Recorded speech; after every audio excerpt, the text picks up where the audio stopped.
seumur hidup kami Tuhan untuk melayani-Mu Tuhan. Kami rindu menyenangkan hati-Mu Tuhan. Dan ajari hari ini kami Tuhan ketetapan-ketetapan-Mu Tuhan. Supaya kami beroleh hati yang bijaksana Tuhan.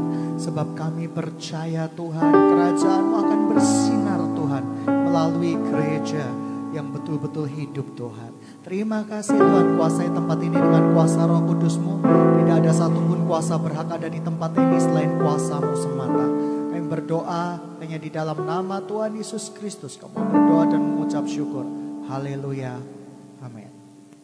Hari ini kita berbicara tentang bahasa roh. Tapi sebelum kita berbicara tentang bahasa roh, mari kita pelajari bersama-sama. Apakah itu roh? Siapa yang tahu roh itu apa? Dan roh itu bagaimana? Dan roh itu siapa? Roh adalah sesuatu yang tidak terlihat tetapi bisa dirasakan. Nah, kalau bahasa roh itu ada yang dari Tuhan, tentu saja bahasa roh itu tentu saja ada yang datangnya dari iblis. Tapi mari kita belajar tentang tingkatan-tingkatan roh hari ini. Kita buka kebenaran firman Tuhan yang ada di dalam Kejadian. Mari kita baca bersama-sama di kitab Kejadian.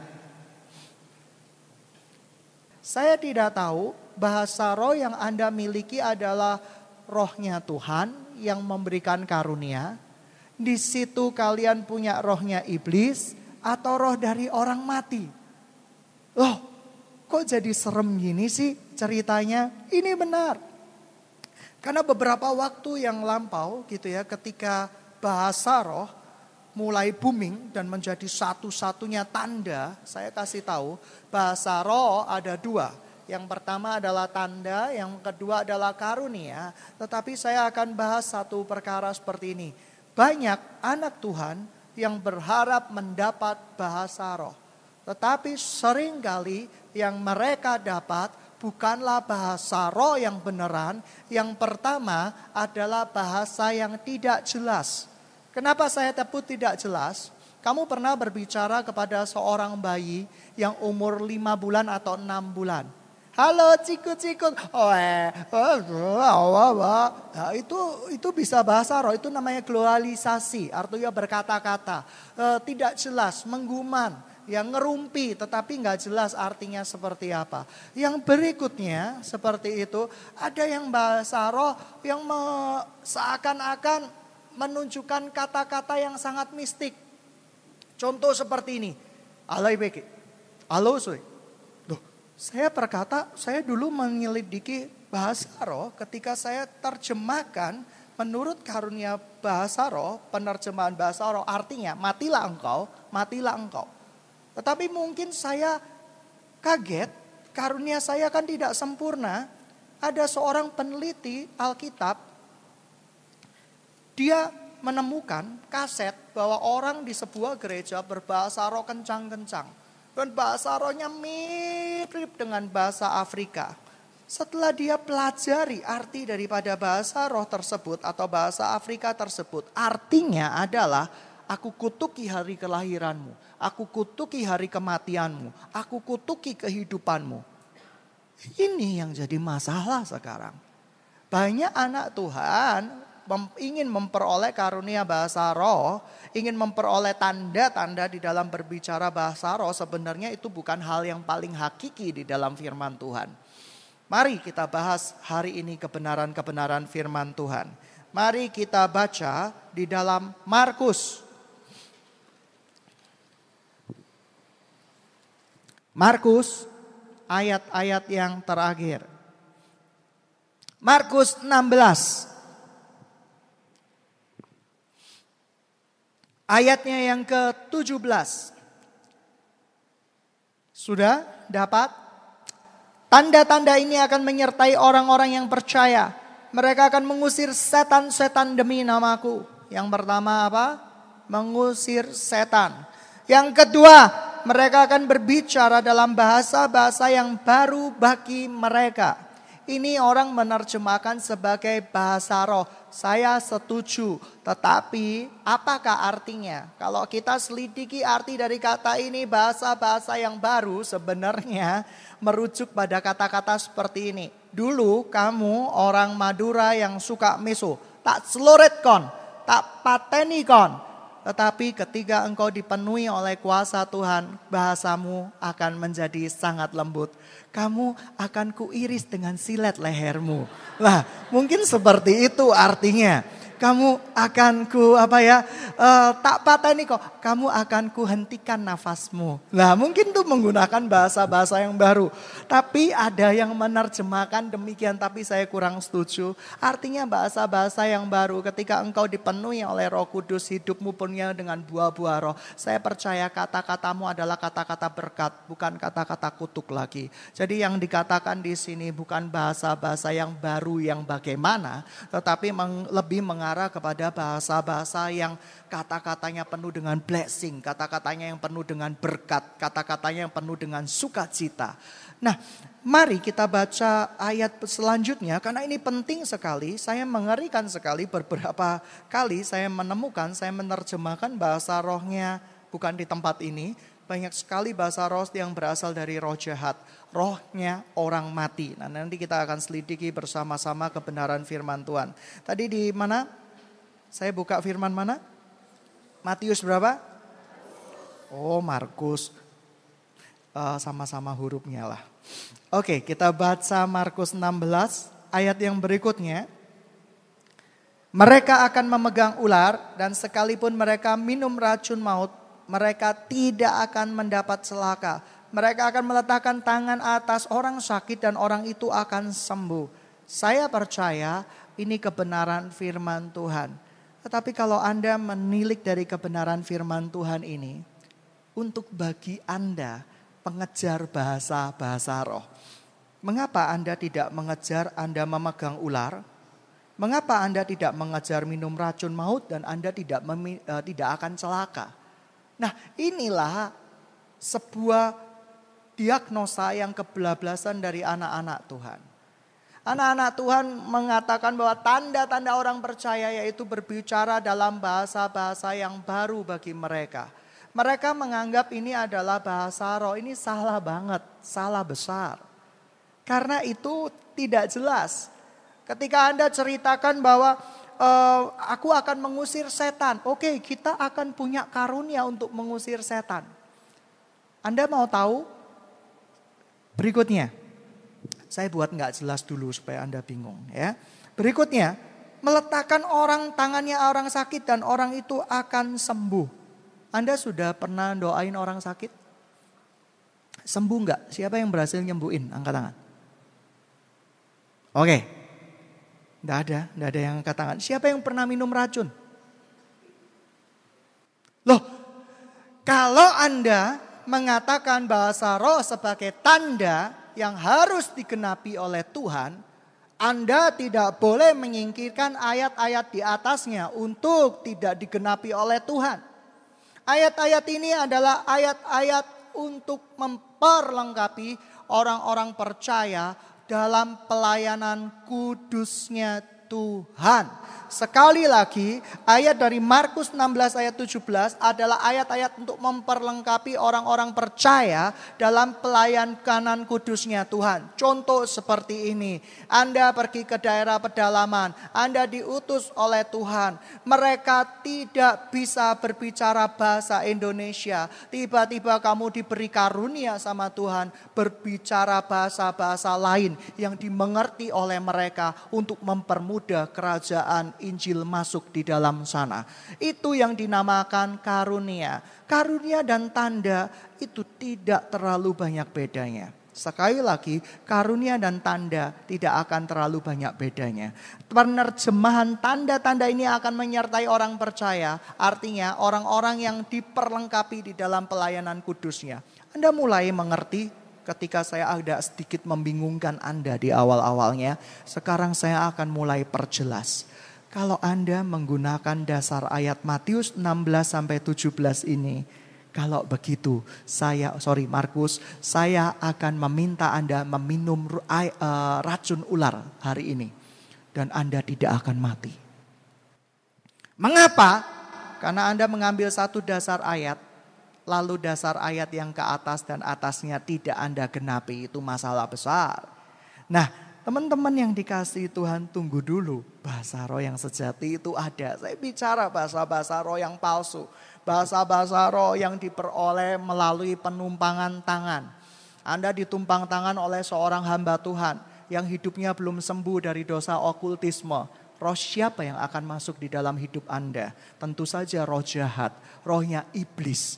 Lalu bahasa roh yang diperoleh dari roh-roh orang mati. Kamu tahu, di mitologi Tiongkok sana, kita bisa panggil arwah. Ya, dengan jalan apa? Memakai 2 bulan sabit, ya, yang dikopiok di atas diputar-putarkan, lalu foto orang mati tersebut dipanggilin namanya. Mau coba? Jangan coba-coba. Ya, foto orang mati itu dipanggilin namanya. Misalnya yang mati itu adalah Blacky, saya panggil engkau. Diputar-putar di dalam gitu ya. Lalu 2 buah lempengan yang menyerupai bulan itu dijatuhkan ke lantai. Kalau satunya tertutup dan satunya terbuka, artinya dia mau datang. Dia menolak datang. Kalau dua-duanya terbuka, dia senang hati untuk datang.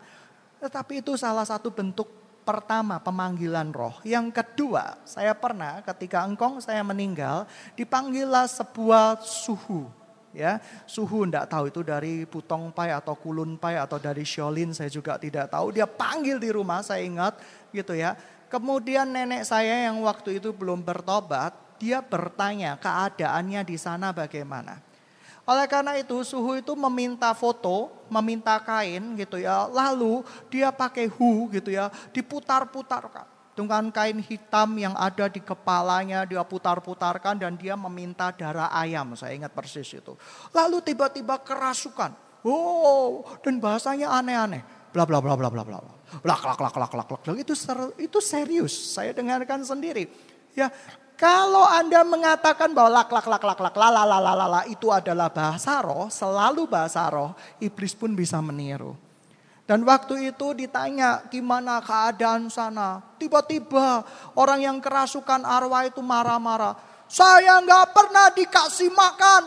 Arwah harus dikasih makan. Nenek saya ketakutan sekali. Harus kasih makan. Di situ tempat saya banjir gitu ya. Tolong kirimkan rumah-rumahan yang enak, yang mewah. Dan besoknya nenek saya dengan anak-anaknya yang waktu itu mungkin belum bertobat gitu ya. Dibikinin gitu ya rumah-rumahan yang mewah. Beli gitu ya. Ada mobil-mobilan, ada pegawai gitu ya. Ada 2 pegawai, ada malaikat gitu ya seperti itu. Dan zaman waktu itu ada TV gitu ya. Saya enggak tahu engkong saya memberikan mimpi apa lagi kalau sekarang. Sudah kuno TV, saya minta LED gitu ya. Waduh itu gawat. Nanti kita akan pakai LED lalu kita bakar dan tiba-tiba ada di sana. Lihat, iblis bisa menyamar sebagai malaikat terang. Itu roh-roh orang mati. Mengapa saya katakan roh-roh orang mati? Karena roh-roh orang mati yang belum di dalam Tuhan itu memang bisa dipanggil. Sekali lagi, orang mati yang belum ditanggal Tuhan bisa dipanggil. Artinya apa? Ketika dia memanggil arwah, dia bertanya-tanya gitu ya. Dan semua jawabannya benar. Kesukaan nenek saya apa tahu, semuanya tahu. Ini roh orang mati. Ya, yang berikutnya adalah roh jahat. Roh jahat adalah yang menyamar sebagai rohnya orang-orang yang hidup di dalam Tuhan. Ada seorang yang belum percaya gitu ya, yang belum percaya, yang ayahnya sudah meninggal di dalam Kristus, dia memanggil arwah juga. Yang masuk bukan arwah orang mati tersebut, tetapi iblis yang menyamar sebagai arwah orang mati tersebut. Dan dia berkata banyak, anakku hiduplah benar di hadapanku gitu ya. Bersatulah, papa rindu kalian bersatu. Waduh, dipanggil arwahnya seperti itu. Dan selalu sebelum ritual pemanggilan arwah itu, orang-orang yang memanggil arwah itu seperti kerasukan. Loh, Anda benar, Anda bisa lihat itu di YouTube, Anda bisa lihat di ritual-ritual lainnya. Dan dia berkata, li. Lah kalau Anda mengatakan lalala dan li itu pasti bahasa roh dari Tuhan, iblis pun bisa melakukan hal tersebut. Ya. Kalau Anda mengatakan bahasa roh itu adalah sesuatu yang paling utama, Anda salah besar. Bahasa roh itu adalah karunia yang paling rendah. Tetapi karya paling utama itu adalah apa? Kejarlah kasih. Lalu bahasa roh yang asli seperti apa? Sebentar lagi saya akan ceritakan. Ingat loh ya.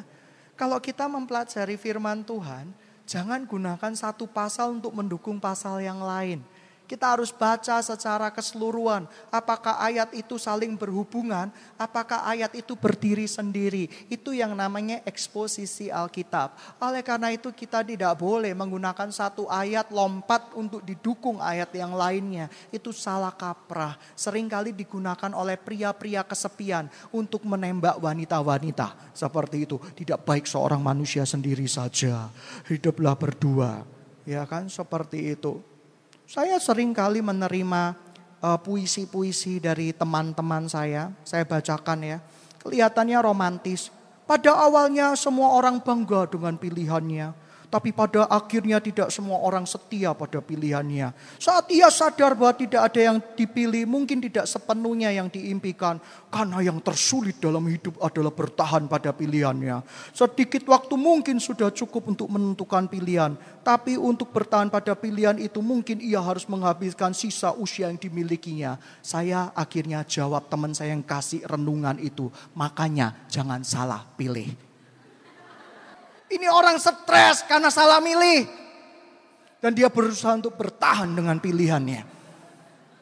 Saya sandbag sama dia. Puisi. Kamu tahu judulnya? Bro, gitu ya. Saya bilang dia bro. Judulnya apa? Judulnya jangan salah pilih. Oleh karena itu jangan salah pilih. Kita mungkin punya puisi-puisi segudang untuk menggambarkan kesetiaan. Kita mungkin punya puisi-puisi yang bagus untuk menggambarkan kasih setia kita kepada pasangan kita.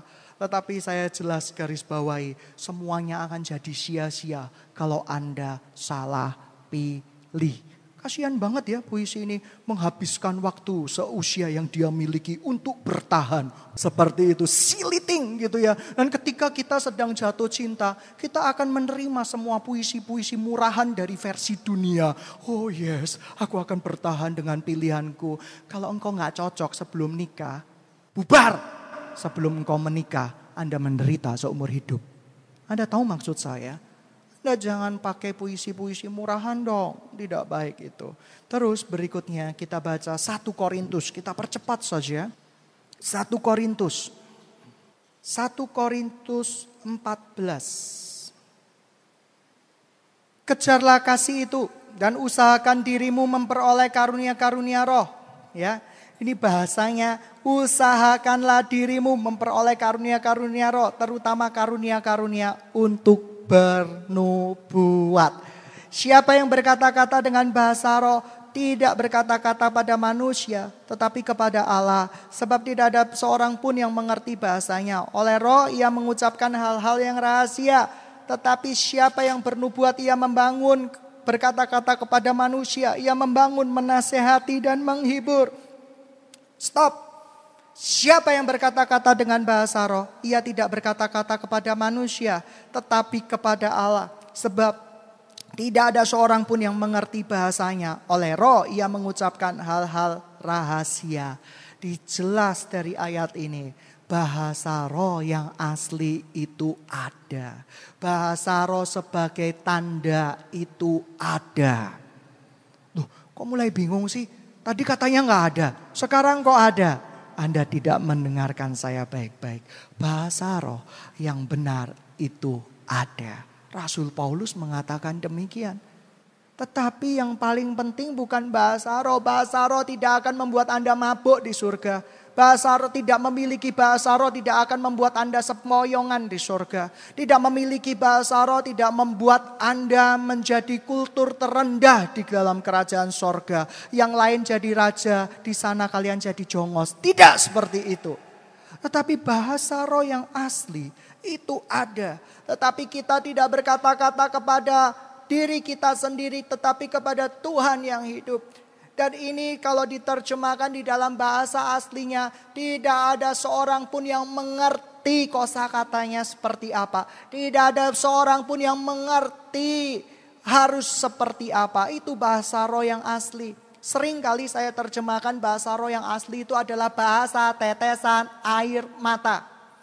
Ketika ada seorang hamba Tuhan gitu ya, mungkin dia bukan dari karismatik, dia berdoa, dia menangis untuk pembangunan gerejanya, dia mengerang.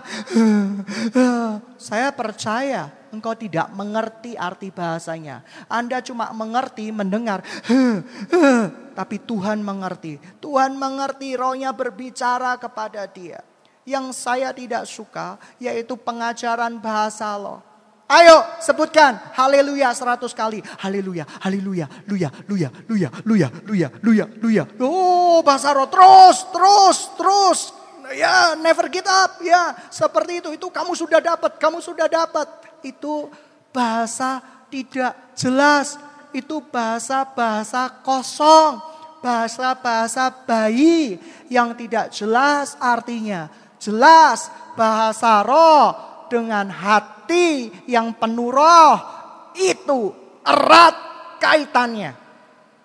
Bahasa roh bukan bahasa-bahasa murahan yang diperoleh dengan jalan penumpangan tangan. Lalu Anda berkata, ya Anda harus lupakan segala sesuatu di pikiran Anda. Ya lupakan.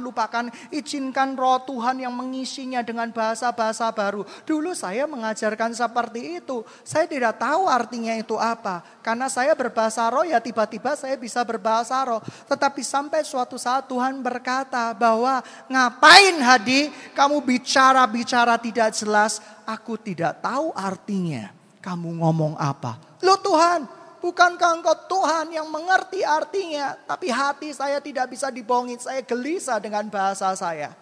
Sampai Tuhan berkata, bahasa roh adalah bahasa tetesan air mata. Bahasa pergumulan, bahasa keintiman antara engkau dengan saya. Bahasa kedekatan antara engkau dan saya, di mana mungkin engkau tidak tahu artinya, tapi Tuhan tahu artinya. Kalau kalian pacaran, kalian punya bahasa-bahasa aneh, ya kan? Aneh, bahasa aneh. Cowokmu dibilang hey babe, gitu ya. Hey Ti, namanya Priti, gitu ya. Hey Ti, gitu ya. Hey babe, gitu ya. Hanya kamu dan pasanganmu yang tahu. Ketika orang lain mendengar, orang lain bisa menerjemahkan babe. Apa itu? Baby, babi, or what? Orang lain tidak tahu. Demikian juga dengan bahasa roh sebagai tanda. Hanya Tuhan yang tahu bahasamu. Tetapi engkau tahu maksud mengutarakannya kepada Tuhan. Tetapi Anda tidak bisa mengungkapkannya. Itu bahasa roh yang sejati. Dan bahasa roh yang sejati ada tertulis di dalam firman Tuhan. Kalau bahasa roh harus lalalalalalalalala. Siki. Loh, maaf ya Tuhan ya, saya harus terjemahkan ini ke anak-anak. Sikira pakara para. Apa ada itu di alam Alkitab? Kok tahu itu bahasa roh? Iya, soalnya aku diajari hamba Tuhan. Ketika ditanyai hamba Tuhannya, iya aku soalnya diajari hamba Tuhan lagi. Anda tahu? Kok bisa tahu itu bahasa roh? Apa Anda cuma mengucapkan kata-kata bergumam yang tidak jelas? Karena ini penting. Kalau kalian tidak sadar apa yang kalian ucapkan, berarti kalian tidak pernah berdoa dong kepada Tuhan. Iblis ingin membutakan mata manusia dengan cara tipuan-tipuannya. Dia ingin manusia itu tidak berbicara dengan bahasa manusia yang jelas untuk berbicara kepada Bapaknya. Dan dia berusaha untuk menggunakan manusia bukan ke dalam bahasa roh yang asli. Tetapi bahasa roh yang merupakan bukan bahasa roh. Itu sebenarnya merupakan bahasa baby. Merupakan bahasa tidak jelas.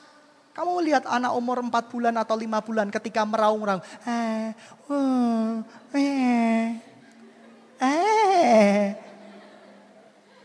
Kalian bisa meniru.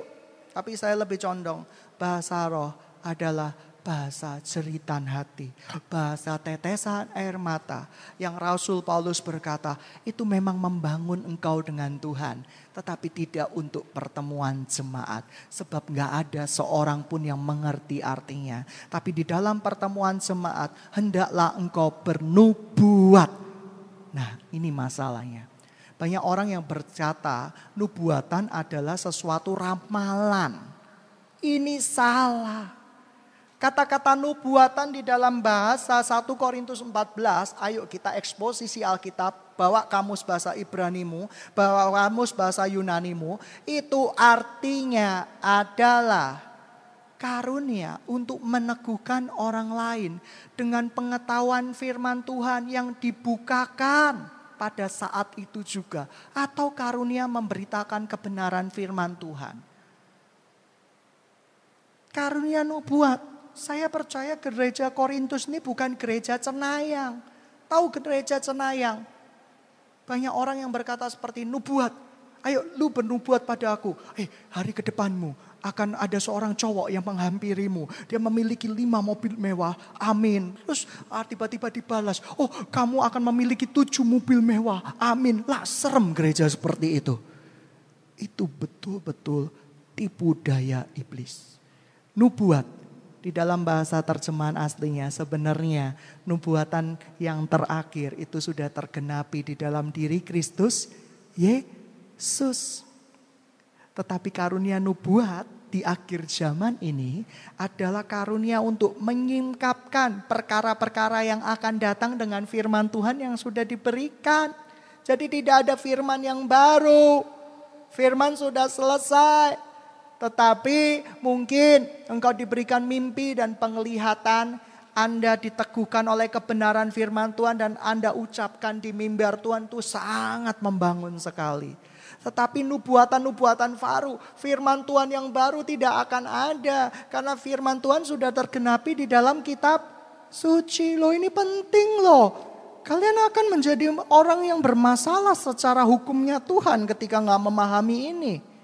Ini penting sekali. Dulu saya gak belajar bahasa Ibrani. Saya gak belajar bahasa Yunani. Terjemahan Indonesia ini parah. Parah sekali. Nubuat adalah pengetahuan. Nah, sering kali hamba-hamba Tuhan memberikan nubuat. Dan nubuatan yang dari Tuhan itu harusnya terjadi. Tapi banyak sekali nubuatan itu tidak terjadi. Karena bukan nubuat, tetapi lu buat-buat sendiri. Dan itu bermasalah sekali. Paham? Paham. Bahasa roh ada enggak? Ada. Lalu bagaimana bahasa roh dengan Tuhan ya?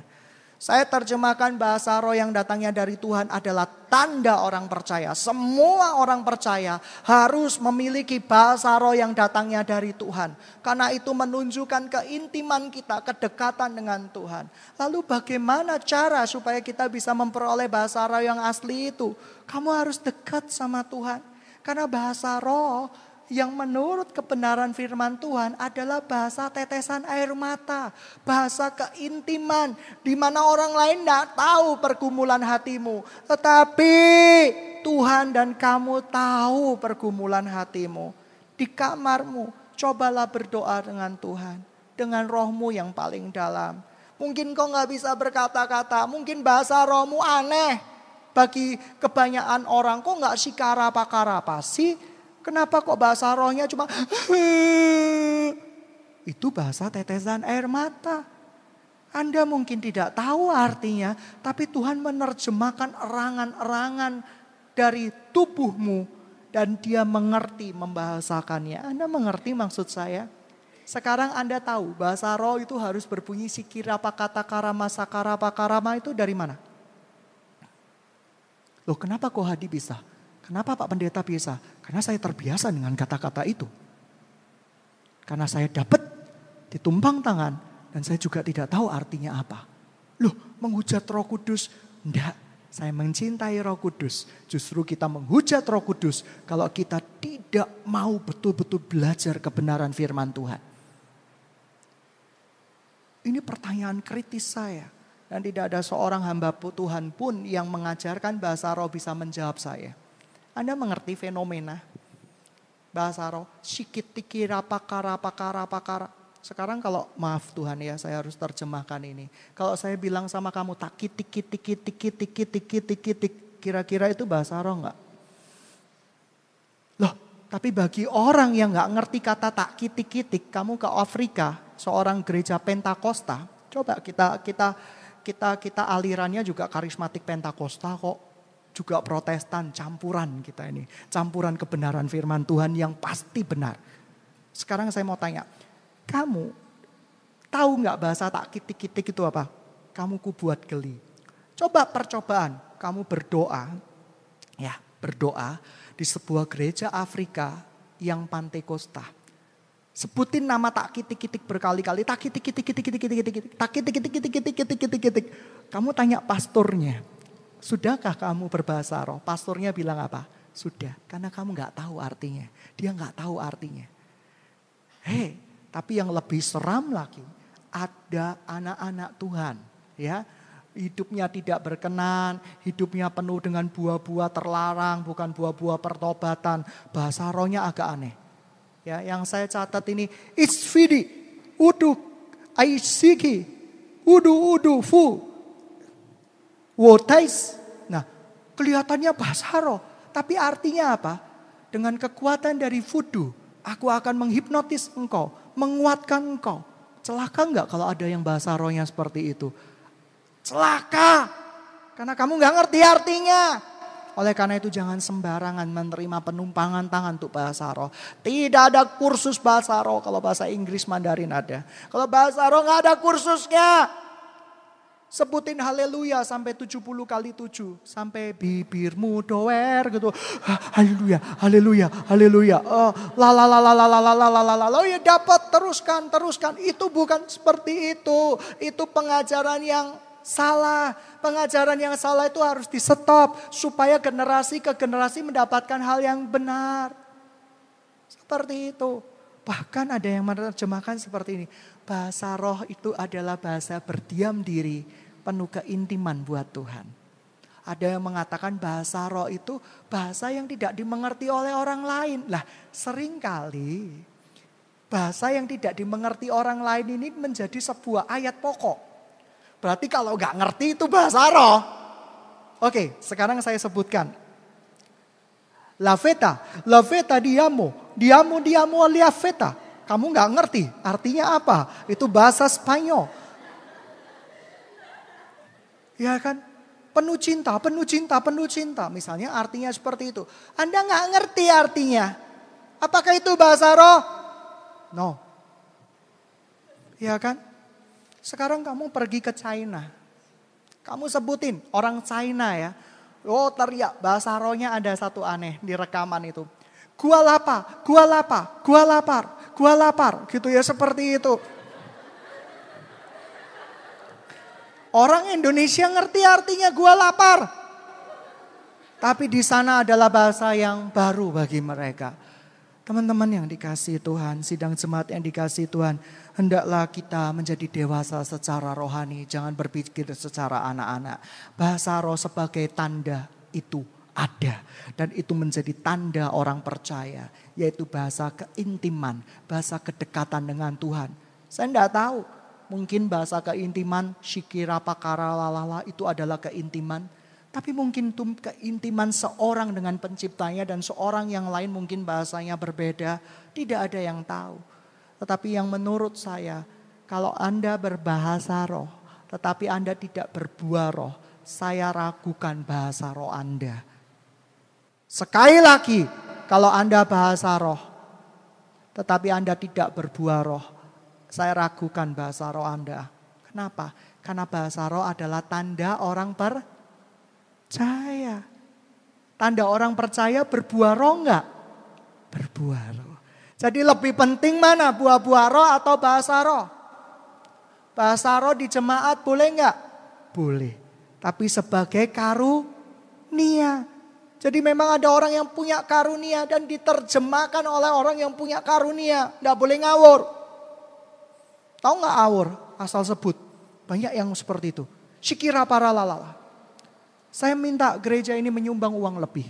Takara lalala. Gitu ya seperti itu. Harus segenap hati.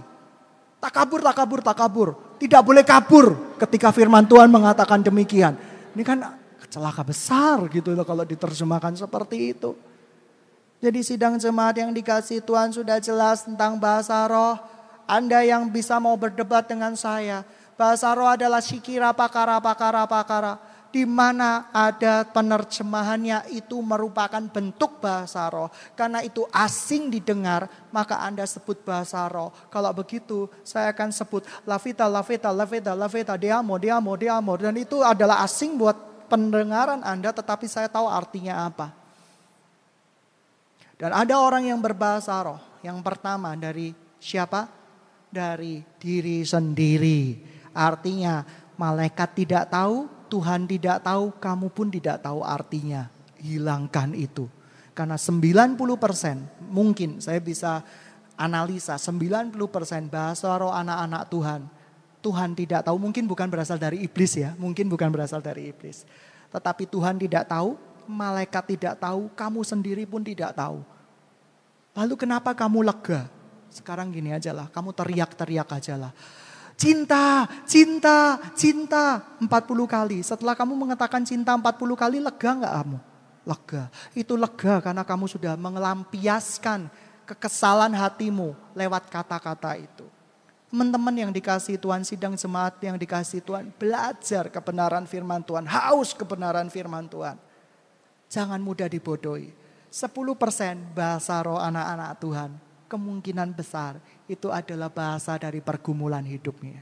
Saya mengerti, saya pernah lihat dari retreat, mereka menangis, mereka mengucapkan bahasa, Yara, dia cuma berkata seperti itu. Tapi saya tahu artinya, Tuhan terjemahkan, izinkan saya tahu artinya. Dia berkata, ya Tuhan, ya Guru, ya Rabi, jamah aku. Dan itu ada, dan itu nyata.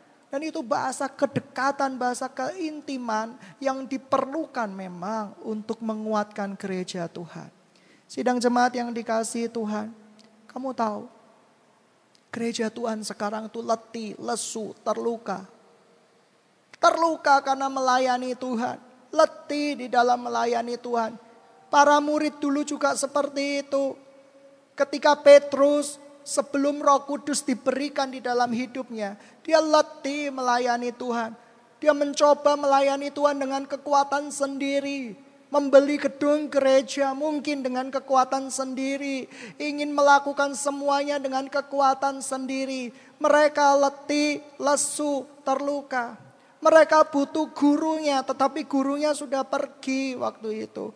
Tapi Tuhan berkata, Bapa akan mengirimkan seorang penolong bagimu dan itu bukan pacarmu. Seorang penolong itu yang dinamakan dengan roh yang suci, roh yang kudus untuk menghibur, membimbing langkahmu.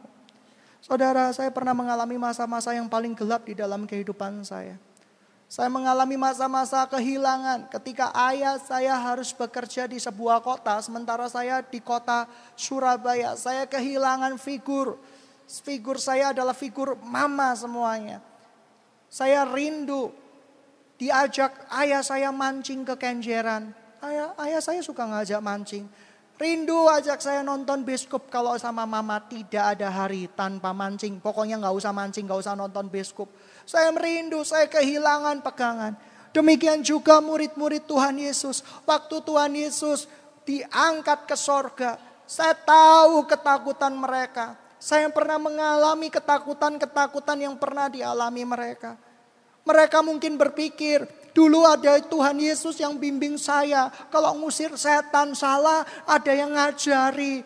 Kalau saya berkata-kata salah, ada yang benerin. Mungkin Petrus berkecamuk pikirannya, berkecamuk hatinya. Dia berkata, kalau dulu saya salah mengucapkan pikiran-pikiran duniawi, guru saya, papa saya, Yesus selalu tegur saya. Nyala iblis, tapi sekarang saya sendirian. Saya tidak punya siapa-siapa. Itulah gereja Tuhan, itulah hamba-hamba Tuhan yang percaya kepada Kristus tetapi belum menerima Roh Kudus. Padahal Roh Kudus diperlukan. Dia adalah figur dari Tuhan sendiri untuk menolong kita, untuk mendampingi kita. Banyak orang yang tidak sadar dengan figur yang luar biasa ini. Bahkan ayat tertulis, kamu boleh mendukakan Tuhan Yesus tetapi jangan sampai mendukakan Roh Kudus. Itu ayat yang sangat luar biasa. Karena apa? Karena Tuhan Yesus sudah naik ke sorga. Roh Kudus sekarang ada di muka bumi ini. Dan dia siap menolong Anda. Dia siap menuntun kehidupan Anda. Mengapa bagi banyak gereja Tuhan, kehidupan rohani terasa letih, lesu, membosankan? Karena kamu tidak punya the power of Holy Spirit. Kamu melakukannya dengan kekuatanmu sendiri. Kita ingin mengubah permainan tamborin. Kita mungkin ingin mengubah permainan musik. Tetapi dengan kekuatan sendiri. Bukan dengan kekuatan dari Tuhan. Bukan dengan pertolongan dari Tuhan. Akibatnya apa? Akibatnya Anda semakin terpuruk, letih, lesu, depresi. Karena Anda melakukan pekerjaan-pekerjaan yang seharusnya tidak Anda lakukan, tapi yang Tuhan lakukan. Tapi hari ini, pagi hari ini, saya cuma mau berkata kepada Anda semua, firman-Nya mengatakan serahkan beban-bebanmu kepada Tuhan. Izinkan sebuah oknum, suatu pribadi yang luar biasa, pribadi Tuhan sendiri yang dijanjikan Tuhan untuk menolong dan menopang kehidupanmu. Hentikan pikiran kamu harus memperoleh bahasa roh yang bagaimana. Ketika engkau menjadi percaya, saya percaya engkau sudah memiliki bahasa roh. Tapi orang lain tidak ngerti kalau itu bahasa roh. Saya percaya Anda semua sekarang yang percaya sama Tuhan punya bahasa roh. Tetapi bahasa roh sebagai karunia tidak semuanya diberikan. Karena itu untuk memperlengkapi saja. Teman-teman yang dikasihi Tuhan, saya harap Anda mengerti ini. Begitu banyak gereja Tuhan yang letih, lesu dan berbeban berat. Tapi saya rindu kekuatan Tuhan akan mengubahkan.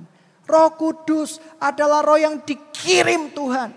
Untuk menolong kita, memampukan kita menghadapi hari esok. Memampukan kita melakukan perkara-perkara yang ajaib.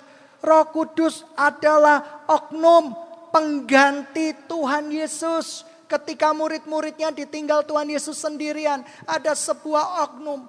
Dan kamu lihat ketika mereka penuh dengan kuasa Roh Kudus, mereka memberitakan Injil kemana-mana. Petrus yang pengecut menjadi pemberani luar biasa. Kau lihat murid-muridnya Tuhan Yesus yang lain dipenuhi dengan kuasa yang luar biasa. Itulah yang saya katakan, gereja Tuhan harus bangkit dan dipenuhi oleh kuasa Tuhan. Beberapa waktu yang lalu, kekuatan saya habis Tuhan. Saya bilang sama Tuhan, saya mengurus banyak hal. Saya harus memajukan sekolah, saya mengurus banyak perkara, saya harus mengurus izin, mengurus semuanya. Saya letih Tuhan, saya letih. Saya mulai buka tabungan saya yang tidak seberapa. Saya cuma bilang sama Tuhan, Tuhan bagaimana saya bisa membangun gedung gereja, saya bisa melakukan perkara-perkara besar. Tapi Tuhan berkata, sekali lagi engkau membiarkan Roh Kudus tersingkir dan kekuatanmu yang bekerja. Hari itu saya bertobat untuk kesekian kalinya. Saya persilakan Roh Kudus, ini adalah proyekmu. Sebab kalau ini proyekmu, engkau yang akan menggenapinya. Engkau yang akan menyelesaikannya bagi kita semua. Teman-teman yang dikasihi Tuhan, sidang jemaat yang dikasihi Tuhan, kita perlu Roh Kudus. Lalu bagaimana cara menerima Roh Kudus itu? Nah, cara menerima Roh Kudus itu sederhana. Roh Kudus itu seperti iman. Gak bisa kelihatan, tapi kamu tahu dia hadir di situ. dengan cara kamu menikah dalam tanda kutip, bukan beneran, dengan Roh Kudus, dengan cinta. Banyak orang yang menikah secara paksa di dalam kerajaan Tuhan. Karena status pernikahannya adalah istrinya Tuhan.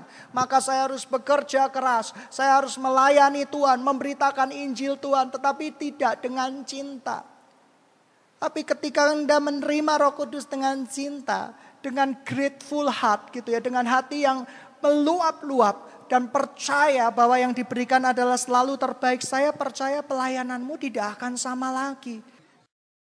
Kami rindu kemuliaan-Mu dinyatakan Tuhan. Kami rindu hamba-hambamu yang letih lesu, Kau bangkitkan. Ada sebuah kebangkitan yang besar di kota Surabaya. Kau lihat pelayan-pelayan Tuhan di tempat ini, anak-anakmu yang tidak berdaya menghadapi dosa Tuhan. Menghadapi keterikatan-keterikatan mereka. Tahun demi ikatan, kejatuhan demi kejatuhan. Tetapi kami percaya Tuhan, jika Engkau memulihkan gerejamu, Roh Kudus Engkau menjamah hati kami. Kami percaya Tuhan, kemuliaan-Mu akan dinyatakan melalui gerejamu Tuhan. Kami percaya itu Tuhan. Kami percaya, kami sangat percaya. Saya rindu bahwa gereja Tuhan jangan menjadi gereja yang mati. Gereja Tuhan jangan menjadi gereja yang lumpuh ataupun terhilang. Gereja Tuhan harus menjadi gereja yang hidup. Gereja yang ada Kristus di dalamnya. Hentikan doktrin-doktrin kepalsuan. Hentikan segala sesuatu yang menyakiti hati Tuhan. Hari ini kita minta jamahan yang memulihkan hidup kita. Kita rindu jamahan yang mengubah hidup kita. Jamah umat-Mu lagi seperti waktu yang dulu. Kerajaan-Mu bersinar terang melalui gereja yang hidup, bukan untuk sementara.